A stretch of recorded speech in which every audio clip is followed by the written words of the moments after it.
Before we begin, I have some bad news. I'm putting the Ark video on ice for a bit because, well, Ark recently kind of got an update that kind of broke the game. So, I don't feel exactly right making a video mostly positive about it in that situation. So I'm putting it on ice until this whole situation is, resolved, so hope you understand. Without further ado, let's get into this video.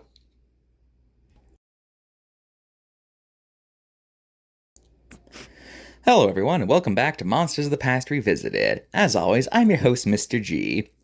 When you think of dinosaurs with horns, you definitely think of the ceratopsids, but it wasn't just them who had horns. There are also theropod dinosaurs that had horns as well, and today we'll be looking at two of them in particular, Ceratosaurus and Carnotaurus. Let's start with the one discovered first, Ceratosaurus. Ceratosaurus means horned lizard and is a member of the Ceratosaur family. It was a carnivore and it lived in the late Jurassic in North America and Portugal, with there also being claims of other countries, but those haven't been proven yet. Ceratosaurus was about 20 feet long, some estimates speculated they could reach 30, but those are contentious. Ceratosaurus was described in 1884, where it caught the attention of paleontologists rather quickly thanks to a unique feature it had, that being an elongated crest on its nose and above its eyes. The purpose of these structures has been the greatest mystery of Ceratosaurus ever since its discovery. Early on, it was speculated they were a weapon, capable of being used to attack their prey, or defending themselves from larger animals. But then, it could have also been used by males during mating season to battle their rivals. Or maybe they're just ornamental designed for mating, like what several modern-day birds have on their heads. There's really no concrete idea as to what this nasal crest was for.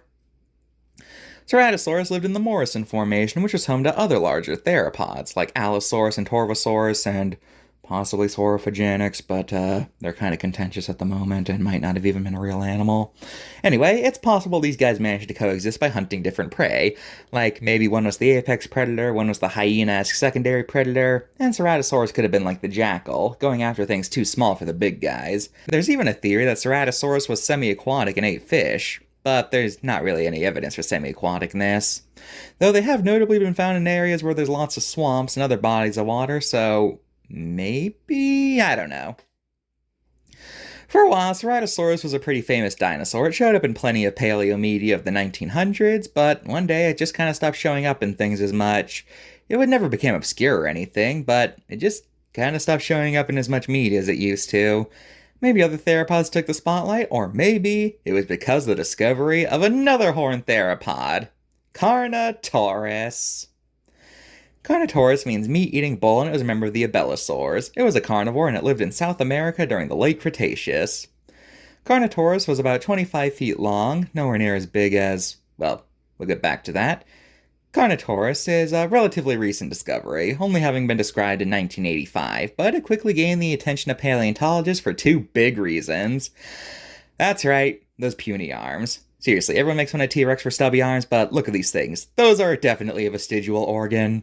Nah, I'm just kidding. That wasn't even a unique trait. Those arms were common to abelisaurs. No, what caught people's attention was that adorning their head was a pair of horns above its eyes that looked like cow horns, hence why it's called the meat-eating bull. Yep, we got another horned theropod. Sound the alarm, everybody.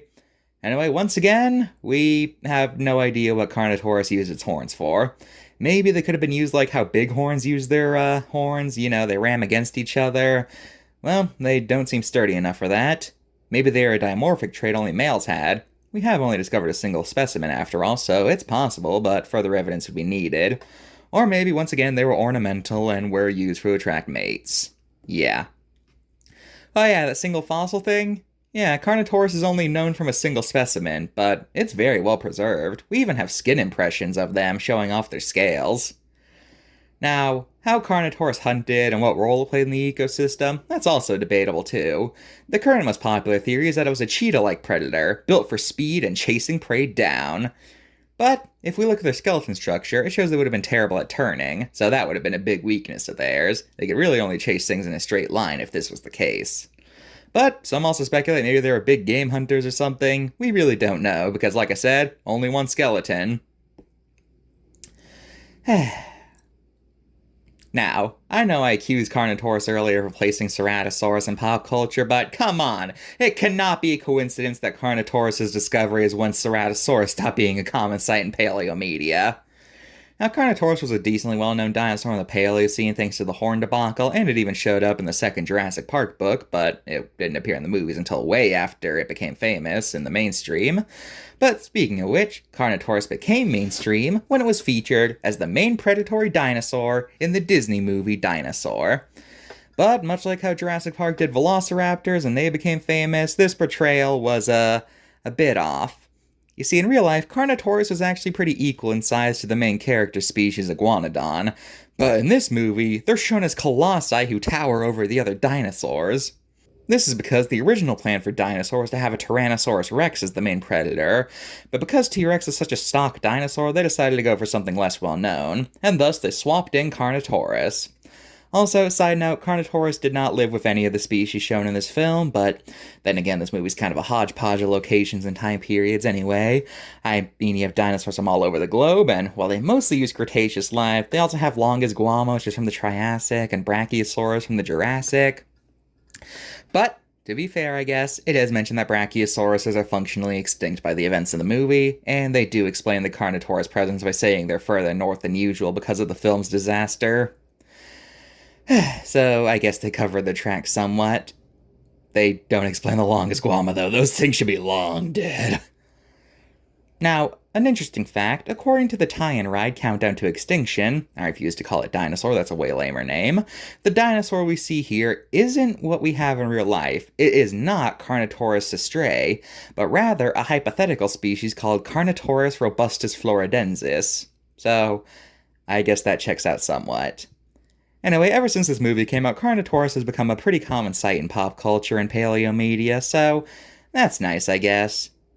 Anyway, both these horned theropods are very fascinating and show how much diversity that there were in theropods, so let's look at their cards. Well, Carnotaurus, first off, I do like this coloration. It looks pretty nice for an animal that possibly lived in jungles. I think it blends in nicely. Reminds me of lemon lime soda. Anyway, we have an error in the opening statement. Like, literally the first line is inaccurate. 100 million years ago. Yeah, no, Carnotaurus is only known from the latest about 72 million years, not 100, so that's off right there. Secondly, this card does something weird. It talks about Carnotaurus like it's a primarily scavenging animal.